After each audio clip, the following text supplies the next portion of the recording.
símbolos importantes no cristianismo. Primeiro temos uma manjedoura, que aponta para o nascimento de Jesus.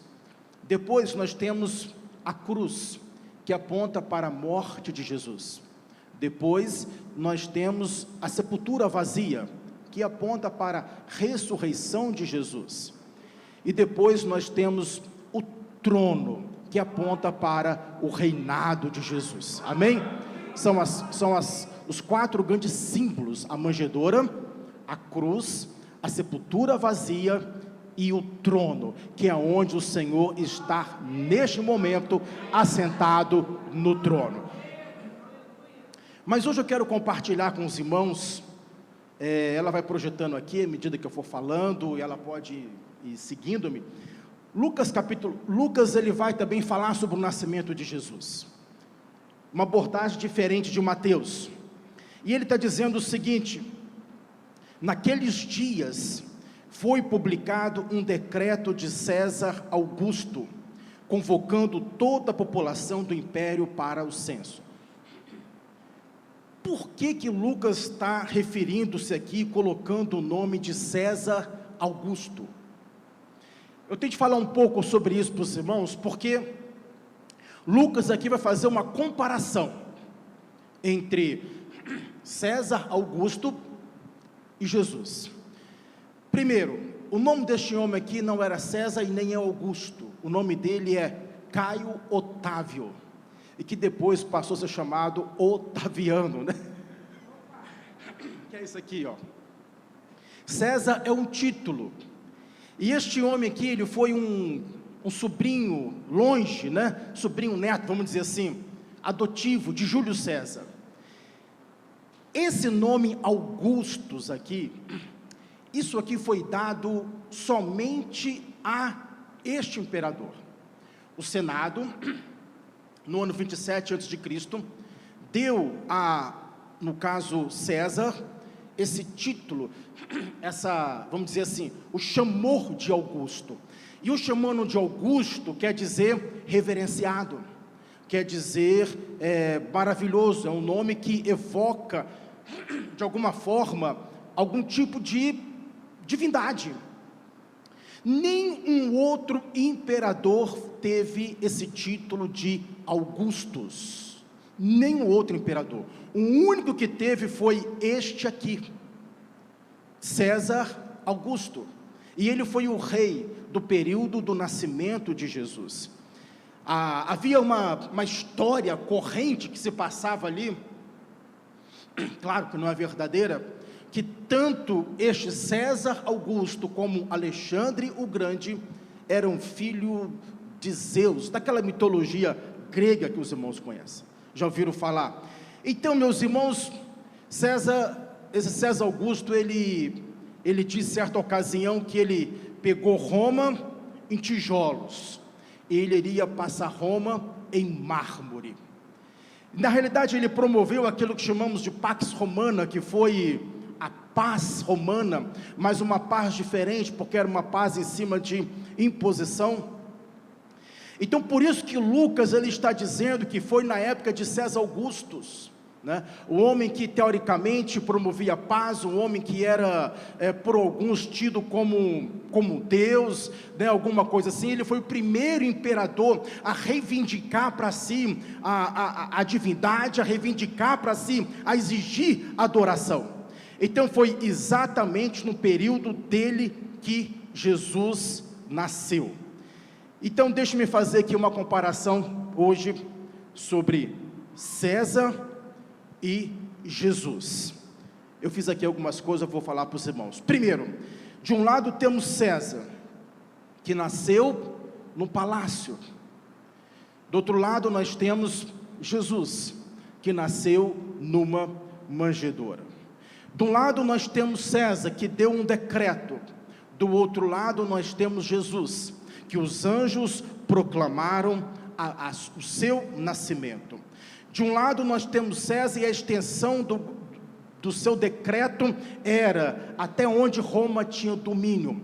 do outro lado e somente para aquele período, do outro lado nós temos Jesus, e a extensão da sua bondade, do seu alcance, é em todas as nações, em todas as épocas, antes de Cristo e depois de Cristo. O primeiro homem que foi salvo, o primeiro homem salvo é logo a partir de Adão. Se ele foi salvo porque um dia Jesus viria, e por antecipação à cruz, ele foi salvo.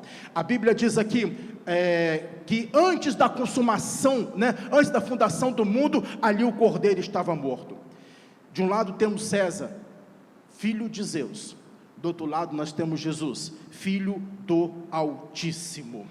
De um lado temos César, que derramou o sangue de milhares, do outro lado nós temos Jesus, que derramou o seu sangue por milhares.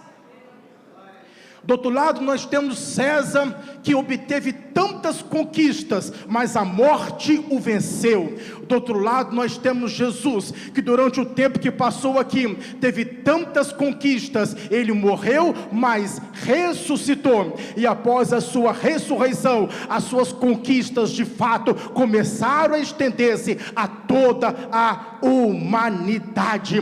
De um lado temos César, ele morreu e sua história acabou. Do outro lado temos Jesus, ele morreu, ressuscitou, e a sua história continua para todo sempre. Hoje poucas pessoas estão lembrando de César, mas em todos os lugares deste mundo existe um povo que está lembrando de Jesus, o Rei dos Reis, o Senhor dos Senhores. Então você pode levantar sua mão e glorificar. Jesus é maior, Ele é maior do que César, Ele é maior do que Alexandre o Grande, Ele é maior do que Nero, Ele é maior do que todos os imperadores aqui foi cantado, Ele é maior do que tudo e do que todos. Honra e glórias sejam dadas para sempre a Jesus. Amém, meus irmãos? Glórias a Jesus. Mas agora, vocês observem comigo, aqui no capítulo 2, que convocou-se toda a população do império para um censo. O primeiro censo foi feito quando Quirino era governador da Síria. Lucas agora, irmãos, ele está pegando o nascimento de Jesus, e ele está colocando num palco de um cenário mundial. Ele está pegando o nascimento de Jesus e está linkando com César, está linkando com o governador da Síria, está colocando o nascimento de Jesus como um fato histórico. Isso aqui é um fato histórico. Lucas aqui está mostrando que isso aqui não é simplesmente uma história. Eu não estou lendo aqui para os irmãos bem assim, era uma vez quando foi publicado um decreto, não, um decreto de um certo homem convocando, eu não estou lendo isso para os irmãos, isso aqui seria uma história, eu estou lendo para os irmãos nomes. Naqueles dias foi publicado um decreto de César Augusto, isso aqui está registrado. Ou seja, o nascimento de Jesus tem evidência histórica para isso. O nascimento de Jesus tem prova incontestável para isso, meus irmãos. O nascimento de Jesus tem registro, teve dia, teve hora e teve minuto, aconteceu. E Lucas está linkando isso aí com os acontecimentos daquela época. Versículo 3, ele diz o seguinte: todos iam alistar-se, cada um à sua própria cidade. Coloque para mim Miqueias, capítulo 5, versículo 2, eu quero mostrar algo para os irmãos, interessante, porque saiu um censo. O que estava acontecendo aqui? Caio Otávio, que é esse César Augusto, ele estava alistando as pessoas, aquele censo, pois ele queria taxar o povo, ou seja, cobrar os impostos, queria taxar. O domínio do Império Romano não era só Roma, era praticamente boa parte da Ásia, não sei se o Egito ali fazia parte naquele momento, creio que não fazia, mas, enfim, algumas nações da Europa faziam parte. Então ele estava taxando, ele estava alistando essas pessoas do mundo inteiro para cobrar os seus impostos, para que ele pudesse ter mais recursos, para ele poder fazer e deixar a Roma que ele queria, que era Roma toda cheia de mármore. Então, meus irmãos, cada um tinha de ir à sua cidade natal, aonde você nasceu, né? Você não podia alistar-se numa outra cidade. Então, no meu caso, se fosse hoje, eu nasci lá em Cachoeiro de Itapemirim, então teria de ir lá em Cachoeiro para fazer lá o meu alistamento. Cada um teria de ir até a sua cidade. José, ele era de Belém, e ele estava na Galileia, ele estava a 110